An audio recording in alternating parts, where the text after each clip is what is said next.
seja bem-vindo a mais um episódio da segunda temporada do M3BS Talks Unidas, o podcast oficial do nosso 26º Congresso, que esse ano está sendo realizado aqui em Salvador, na Bahia. O Congresso da Unidas é um congresso internacional, a gente sempre traz a experiência de outros países para a gente poder aprender e aprimorar a saúde suplementar aqui no Brasil.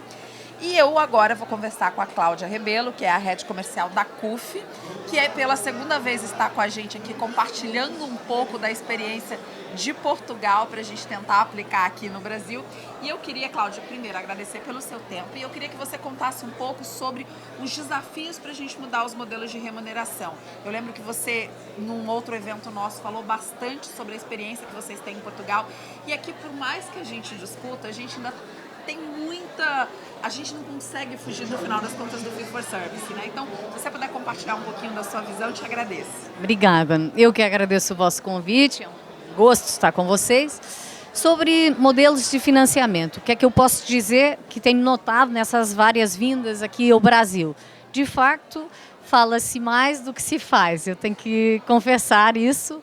E noto também que, ano após ano, a conversa, vamos falar assim, não muda muito. Ou seja, o discurso é o mesmo, mas, a meu ver, faltam pilotos, ou seja, experiências mais pequenas que incentivem o resto do mercado a testar, nomeadamente, o Fee for Service complementado com o Pay for Bonuses, no sentido de levar as pessoas a fazerem uma pequena mudança que as incentiva a fazer uma mudança maior. É muito difícil você tirar totalmente o Fee for Service e passar para um modelo de captação, por exemplo, mas por isso eu acho que, e foi isso que eu falei nessa palestra, a forma mais prática de caminhar no sentido certo, no sentido da valorização, não por ato realizado, mas por valor acrescentado, efetivo, da saúde que é prestada para o cliente final, seria naturalmente conseguir conciliar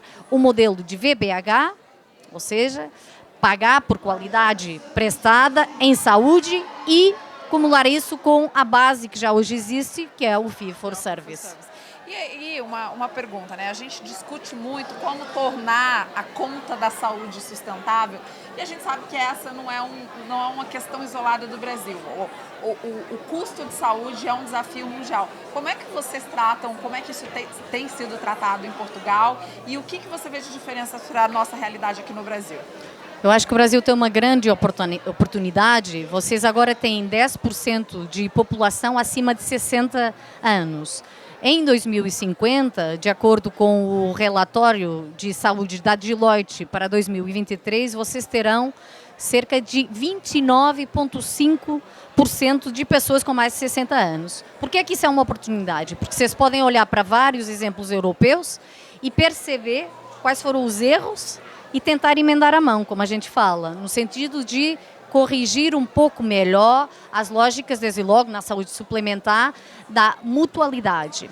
Esse seria um conselho que eu acho que funciona. O outro tema, que é muito diferente no Brasil, quando comparado com a Europa, é similar com outros países da América Latina, tem que ver com a questão da judicialização.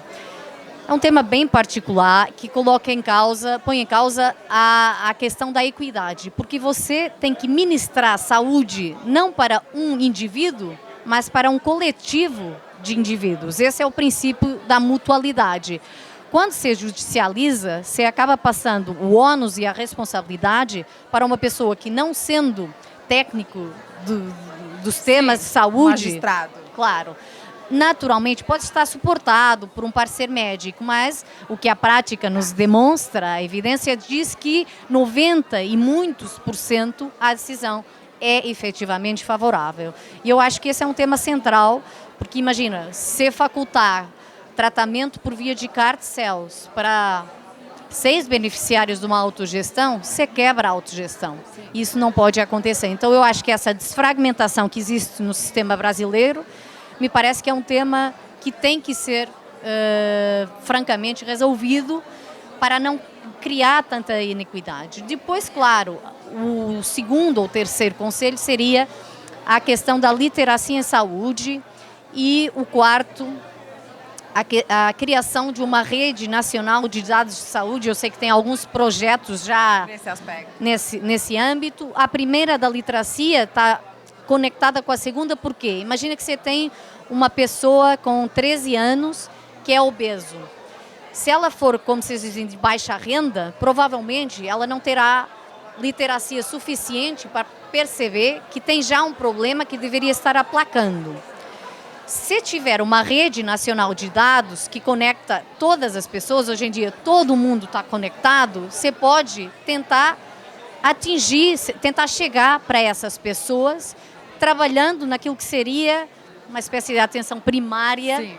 Para evitar a criação do problema que, por essa via, não tem que ser resolvido no futuro. E eu acho que o foco na atenção primária, como último conselho, enfim, isso é o que todo mundo já sabe, seria realmente fundamental, porque quando você não trata antecipadamente, o que você garante é que você tem muito mais encargo financeiro subsequente. Perfeito, eu queria super te agradecer por compartilhar todo esse conhecimento com a gente. Vou te deixar à vontade para fazer as últimas considerações, se você quiser acrescentar alguma coisa. E muito obrigada por estar com a gente em mais um evento da Unidas. Obrigada eu, só dizer, a Unidas, enfim, faz eventos com um nível de qualidade bem acima da média, no Brasil ou no mundo, e dar os parabéns aqui ao meu querido amigo Anderson, que acho que tem todo o cuidado, preparar isso com uma equipe fantástica por trás, então mesmo de parabéns. Obrigada. Perfeito, obrigada e obrigada para você que está acompanhando mais um episódio dessa segunda temporada do M3BS Talks Unidas, o podcast oficial do nosso 26º Congresso. Muito axé e até o próximo vídeo.